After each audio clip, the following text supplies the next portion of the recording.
अपने पतिदेव से कि ये जी सुनी हमरा के देख के काहे लजात है, आखिर हई हम आपका मेहररुआ, इतना लजाए तो कैसे काम चली। कहना है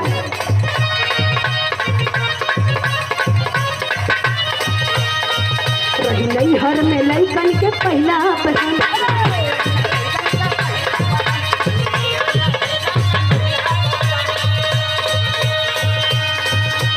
जनी लगाई पढ़ाई करी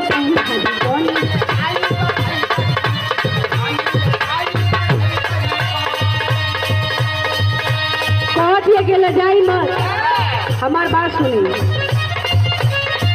रही नहीं हर में लइकन के पहला पसंद,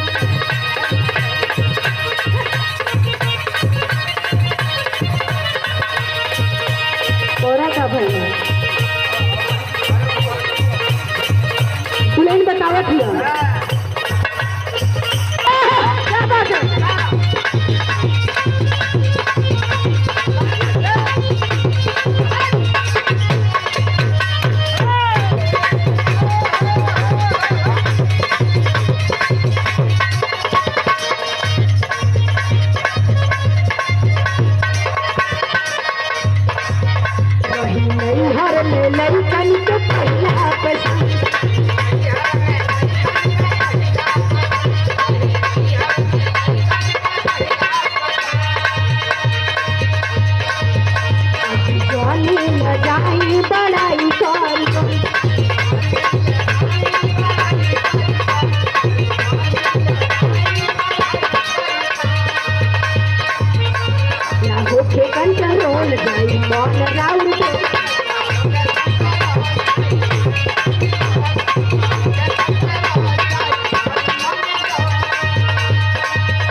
एक बात और बतावत है कि सड़िया करिया ले ले यही है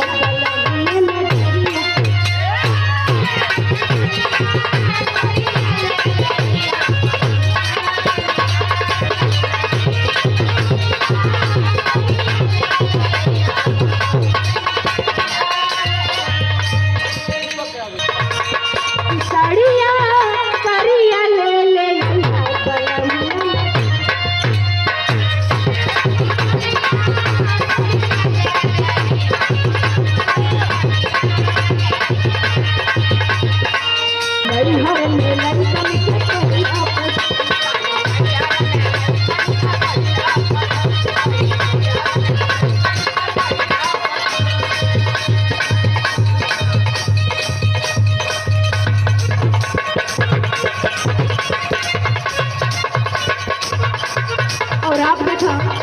प्रेम से देख प्रेमादरी सम्मानित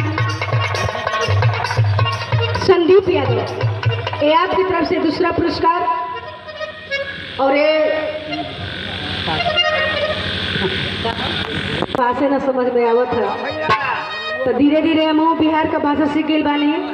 कहाँ बानी जी, का करत बानी जी, आई जी रहुआ जाई जी। चला बुनियो आवत हमार आगे से ले लो।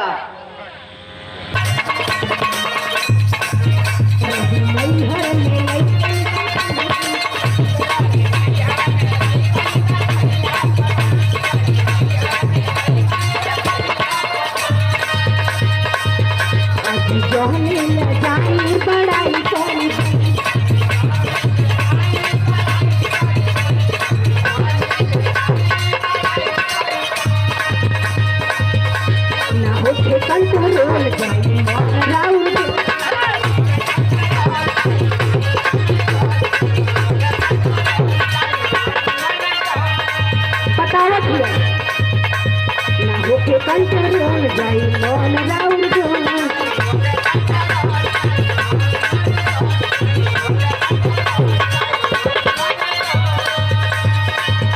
अरे देखते ही प्यार हमसे जाओगे